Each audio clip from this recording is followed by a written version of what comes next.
on the record in Feindel. Where are we at?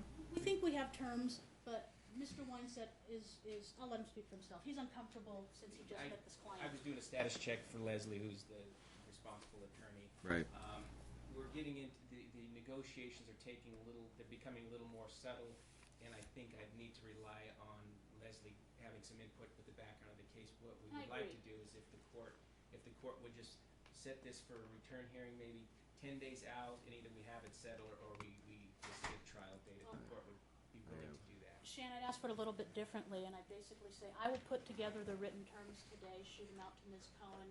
That would give Ms. Feindel 10 days to discuss it with her attorney that's taken her through this to this point. Right. And I understand Shan's concerns. I wouldn't want to take it either. And then we either negotiate it, agree, and tell you that we're going to do a prove-up, Okay. or we send you a joint letter saying negotiations failed. Please set a trial. Well, I'm going to set you a date, and if it's not, then we'll set a trial date and we'll make a decision on attorney's fees, because you had said that if you have to set a trial date. No, I'm giving you a set status check date. Okay. So I expect that you guys can feel free to submit the balance of the paperwork by summary disposition. Obviously, we can prove it up through the counterclaim if it's going to be a divorce through the defendant. You can do it. Resident witness here, so my thought is so we don't have to file additional paperwork. If they could just do that part of it today. I have no problem with that. We can go ahead and take that. And if it's not done by summary, we'll be back on. I'm gonna put it on February 8th at 2:30. Brief indulgence, they have a lot of trials and hearings this month. February 8th, at what time, sir? 2:30. I'm going to be in front of you at 1:30 already. You know what? So We'll we're stick already it on. sick of one another, but we might as No, well we'll just on Mondays. We'll stack it on there. So let's just do it at 1:30. 1:30, Your Honor?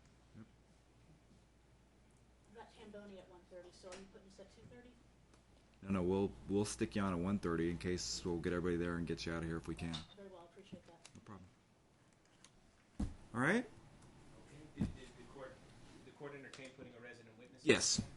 Sir, you want to go ahead and Who's going to be? We're going to do it on the counter. we're going to do it on the counterclaim for divorce. So, mom, dad. All you're going to do is verify. You just got to say you've seen her a few times a week, 6 weeks prior to filing her answer in counterclaim. You know what? Just stay at the podium. Madam Clerk, want to swear me in? Excuse me, Susan.